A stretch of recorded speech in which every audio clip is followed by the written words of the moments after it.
Hey everyone, sad day to the channel. We lose another Mopar today, but after selling this 300 on Bring a Trailer months and months ago, I finally have to say goodbye to it, which is really sad.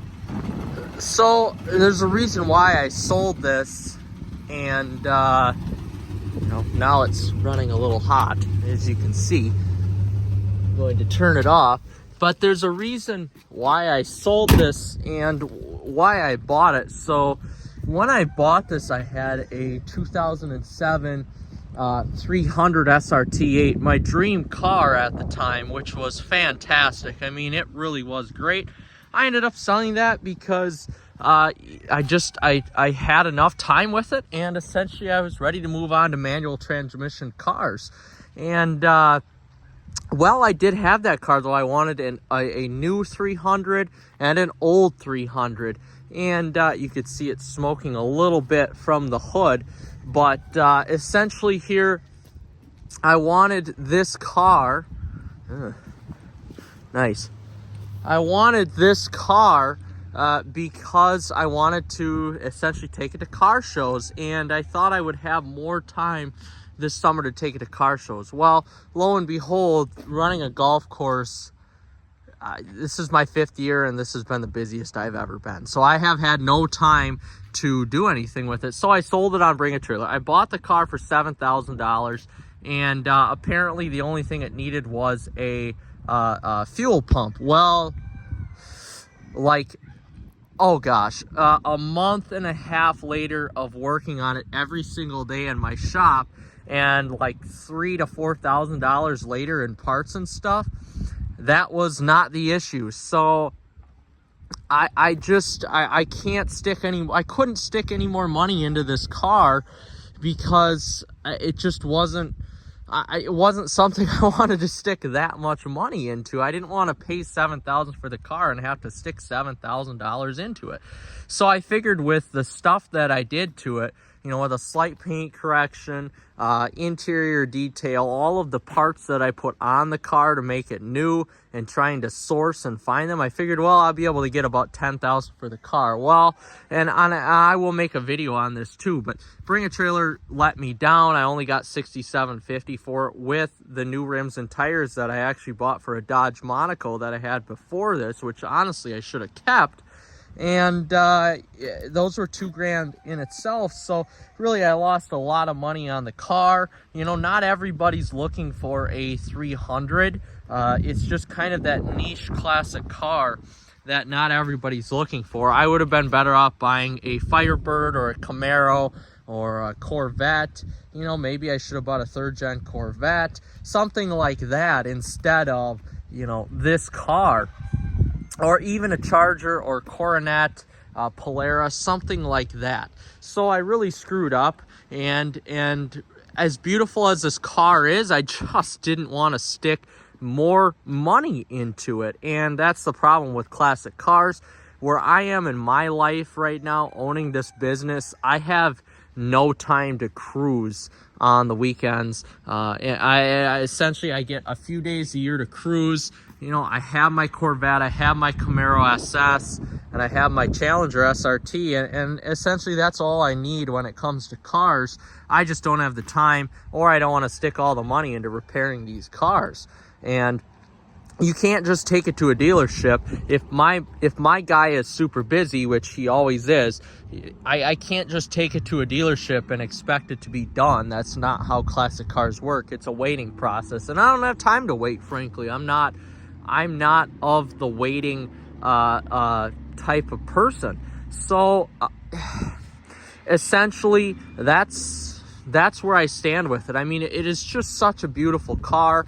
It's got the 440 in it. I would absolutely love to keep this car, but and the interior was redone. It's really just a great vehicle, but in all honesty, it almost needs a new engine. I mean, if you really want to make this thing run right, you almost need to put either a new Hemi in it or LS swap it. I don't know, but it isn't the right engine for the car, because even though the odometer says 23,000 miles, I think this turned over 100 and then it went back to 23,000. So but again, I'm not totally sure. I don't know classic cars like I do newer cars.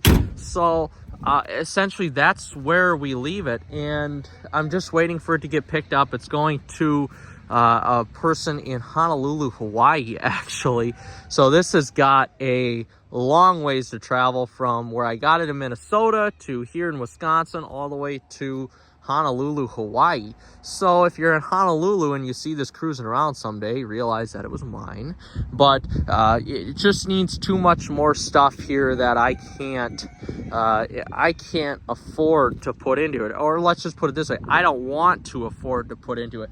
I just want to hop in a new car like the Camaro I just got and drive. That's essentially it. And with this one, you can't do that. And that's a problem for me when I've already got to deal with a golf course and tons of other tractors and equipment here that I just don't, I don't have time to work on this car, and I don't want it to be a wintertime project. I've got enough other stuff here, so I just can't deal with it. But as sad as it is, I hate to see it go. If it was up and running really well, I wouldn't send it on its way, but we just have to move on from our cars sometimes. And as sad as that is, I had to move on from a ton of cars this year. This one, my Jeep SRT with 8,000 miles on it, which was in pristine condition, but again, work comes first. I had to buy, not that truck, but I had to buy a new Ram for work, and move on from the Jeep.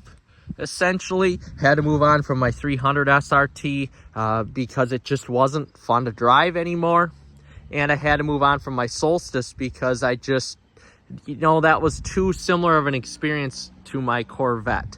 So I had to move on from a lot of cars, and this was one of them. And eventually I would love to get to classic cars again, but when I actually have time to work on them, I don't have any time right now to work on vehicles. I've got way too much other stuff going on. So at the end of the day, I'm really glad I had this experience. I put on like 300 or 400 miles on the car itself, and for the most part it ran good. But when you get into the car and I have a 20-minute drive to and from the course here, and when you're stressing about that every single day when you're driving it, you just can't deal with it.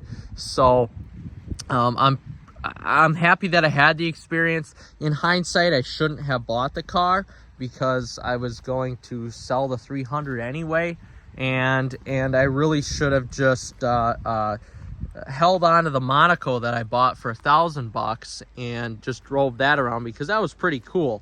Not the most appealing car, but that was pretty cool and still a classic. So at the end of the day, I should have held on to that instead of selling that to get this, and really I screwed up. So I hope the new owner has fun with the car.